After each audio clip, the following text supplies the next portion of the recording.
4 मई वरुथिनी एकादशी के दिन तुलसी के नीचे चुपचाप रख देना, ये चीज तत्काल प्रभाव से गरीबी होगी समाप्त। नमस्कार दोस्तों, स्वागत है आप सभी लोगों का आपके अपने YouTube चैनल एस्ट्रो केपी में। दोस्तों, सनातन हिंदू धर्म में एकादशी को सभी व्रतों, तीज त्योहारों में सबसे श्रेष्ठ कहा गया है। इस दिन भगवान श्री हरि विष्णु और माता लक्ष्मी जी की पूजा अर्चना करने का विशेष विधान है। ऐसी मान्यता है कि जो भी मनुष्य एकादशी के व्रत को करता है, उसके सभी पाप कर्म नष्ट हो जाते हैं एवं अंत में उन्हें मोक्ष की प्राप्ति होती है। दोस्तों, इसी क्रम में आपको यह बता दें कि 4 मई 2024 को देश भर में वरुथिनी एकादशी का व्रत रखा जाएगा, जिसका पारण द्वादशी तिथि को यानी 5 मई को सुबह 5:25 तक करने का मुहूर्त निर्धारित है।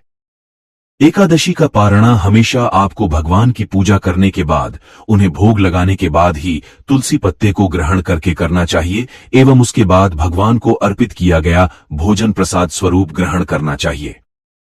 दोस्तों, वैसे तो एक साल में कुल 24 एकादशी मनाई जाती है, यानी कि महीने में 2 एकादशी, लेकिन विद्वानों के अनुसार इन सभी एकादशियों में जो एकादशी सबसे ज्यादा महत्वपूर्ण एवं सबसे ज्यादा फल प्रदायनी है, वो है वरुथिनी एकादशी।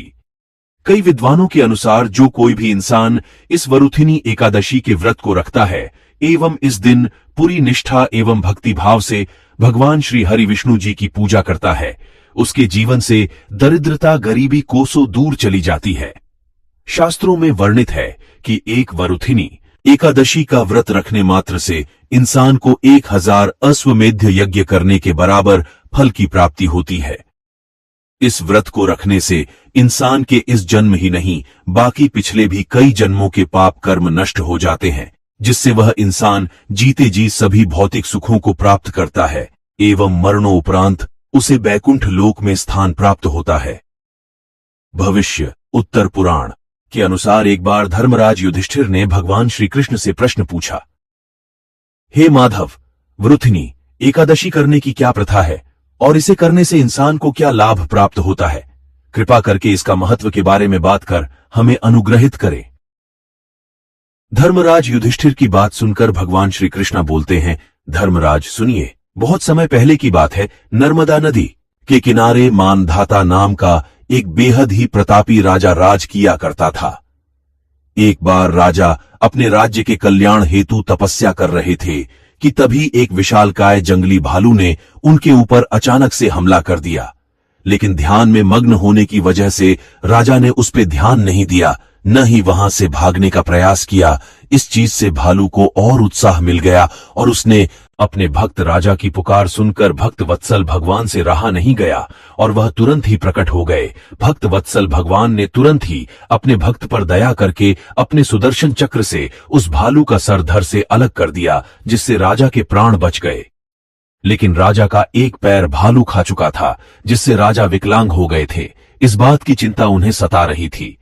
आखिर एक विकलांग राजा अपने प्रजा की सुरक्षा कैसे कर सकेगा? राजा के मन के इस भाव को भगवान श्री हरि विष्णु समझ चुके थे। उन्होंने तुरंत ही राजा से कहा, हे राजन, तुम्हें तनिक भी चिंता करने की आवश्यकता नहीं है। तुम आने वाली वैशाख माह के कृष्ण पक्ष की आने वाली एकादशी यानी कि वरुथिनी एकादशी का व्रत रखना।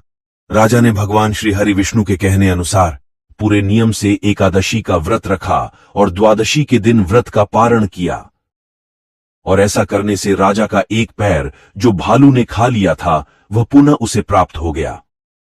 तब से ही राजा ने इस व्रत की कथा कहना प्रारंभ कर दिया और लोगों से भी व्रत रखने की अपील करने लगा। आज के भी समय में भी कर्म रूपी भालू ने हमारे संस्कारों को खा लिया है, जिसे पुनः स्थापित करने के लिए हमें व्रत करने की जरूरत है। दोस्तों, एकादशी के व्रत को बहुत ही नियम वाला व्रत कहा जाता है। ऐसा कहा जाता है कि इस दिन गलती की कोई गुंजाइश नहीं होनी चाहिए, क्योंकि इस दिन कुछ ऐसे काम होते हैं जिन्हें आपको बिल्कुल भी नहीं करना चाहिए। जैसे कि एकादशी वाले दिन आपको तुलसी माता को जल नहीं चढ़ाना चाहिए, ना ही उनके पत्तों को तोड़ना चाहिए। कहा जाता है ऐसा करने से दोष लगता है। इसके साथ ही दोस्तों, जाने अनजाने में कई लोग एकादशी वाले दिन कुछ ऐसी चीज खा लेते हैं जिनका सेवन करना एकादशी के दिन शास्त्र के अनुसार वर्जित है। जैसे कि दोस्तों, अगर आप एकादशी का व्रत नहीं भी रख रहे हैं तो भी आपको इस दिन चावल बिल्कुल भी नहीं खाना चाहिए, ना ही चावल से बनी चीज जैसे कि इडली, डोसा, यह सब भी नहीं खाना चाहिए। और अगर हो सके तो इस दिन आपको लहसुन, प्याज, कटहल एवं बैगन का सेवन नहीं करना चाहिए, क्योंकि ये सभी चीजें तामसिक कही गई हैं। हालांकि दोस्तों, ब्रह्म वैभव पुराण में लिखा गया है कि एकादशी के दिन मनुष्य को भोजन बिल्कुल भी नहीं करना चाहिए, क्योंकि एकादशी को किया गया भोजन मांस के समान होता है। इसीलिए पुराणों में 8 वर्ष की आयु से लेकर 80 वर्ष तक के आयु वाले लोगों को एकादशी का व्रत करने को कहा गया है। अगर आप व्रत निर्जला यानी कि बिना जल के कर सकें तो यह अति उत्तम होगा, लेकिन अगर आप ऐसा करने में असमर्थ हैं तो आप फलाहार भी कर सकते हैं। वैसे एकादशी में सबसे अच्छी चीज जो खाने वाली है वो है गाय का दूध और उससे बनी सामग्री, जैसे छेना, खोआ। इन सभी चीजों का आप एकादशी के दिन सेवन कर सकते हैं। दोस्तों, वरुणिथि एकादशी के दिन तुलसी पूजन का विशेष महत्व होता है। भले ही आपको इस दिन तुलसी को जल नहीं देना है, तुलसी को स्पर्श नहीं करना है, लेकिन यह एक उपाय अगर आपने वरुणिथि एकादशी के दिन कर लिया, यकीन मानिए दोस्तों, आपकी जन्म जन्मांतर की गरीबी, दरिद्रता तत्काल समाप्त हो जाएगी और आपको भगवान श्री हरि विष्णु और माता लक्ष्मी जी की विशेष कृपा प्राप्त होगी। दोस्तों, माता तुलसी को माता लक्ष्मी का ही रूप कहा गया है। ऐसा कहा जाता है कि माता महालक्ष्मी एकादशी वाले दिन भगवान श्री हरि विष्णु जी के साथ तुलसी के पौधे में वास करती हैं। जो भी भक्त सच्चे दिल से तुलसी में ये गुप्त चीज चढ़ा देता है, उसका कल्याण होने से कोई भी नहीं रोक सकता, चाहे कितना बड़ा नजर दोष हो या फिर जादू टोना ही क्यों ना हो। आपको यह बात हमेशा याद रखनी चाहिए कि उसकी शक्ति भगवान से तो कम ही है। भगवान की शक्ति के आगे कोई नजर दोष या काला जादू नहीं खड़ा हो सकता। अगर आपके सभी काम बनते हुए बिगड़ जा रहे हैं, नौकरी में प्रमोशन नहीं हो रहा है या बच्चों की पढ़ाई में दिक्कत हो रही है, तो हो सकता है आपके घर परिवार पर कोई बुरी शक्ति, कोई अदृश्य शक्ति एक्टिव है। और अगर आप नहीं जानते तो आपको बता दूं कि एकादशी ही वो दिन होता है जब आप इन सभी चीजों से छुटकारा पा सकते हैं। और अगर ऐसी कोई शक्ति है तो आपको उसके संकेत भी मिलेंगे। बस आपको वरुणिथि एकादशी के दिन एक दिया लेना है और उस दिए को माता तुलसी के नीचे स्थापित कर देना है। अगर दिया घर में बना हुआ आटे का हो तो सर्वोत्तम होगा, नहीं तो आप मार्केट से भी मिट्टी का दिया लाकर प्रज्वलित कर सकते हैं। लेकिन दोस्तों, इस बात का आपको विशेष रूप से ध्यान रखना है कि दीपक कभी भी स्टील का या चीनी मिट्टी का नहीं होना चाहिए। ऐसे दीपक को जलाने से आपको किसी भी फल की प्राप्ति नहीं होती है। दीपक हमेशा ही मिट्टी का या पीतल का होना चाहिए। फिर उस दीपक में आपको गाय का शुद्ध घी डालना है और डालकर उस दीपक को प्रज्वलित करना है।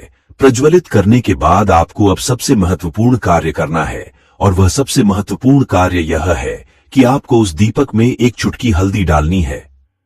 हल्दी अगर घर में पीसी हो तो बहुत अच्छा होगा, नहीं तो आप मार्केट से भी अच्छे ब्रांड की हल्दी लाकर दीपक में डाल सकते हैं। दोस्तों, अगर आप पैकेट वाली हल्दी का उपयोग कर रहे हैं तो इस बात का विशेष रूप से ध्यान रखें कि आपको इस कार्य के लिए नए हल्दी के पैकेट की जरूरत होगी, यानी कि और आपके घर में पहले से किसी भी हल्दी रखी हुई है जिसका इस्तेमाल खाने में होते आ रहा है, तो ऐसी हल्दी का इस्तेमाल आप यहां नहीं कर सकते। सर्वोत्तम होगा कि आप हल्दी की गांठ को घर में ही पीसकर उसका पाउडर बना ले और उसका ही इस्तेमाल दीपक में डालने के लिए करें।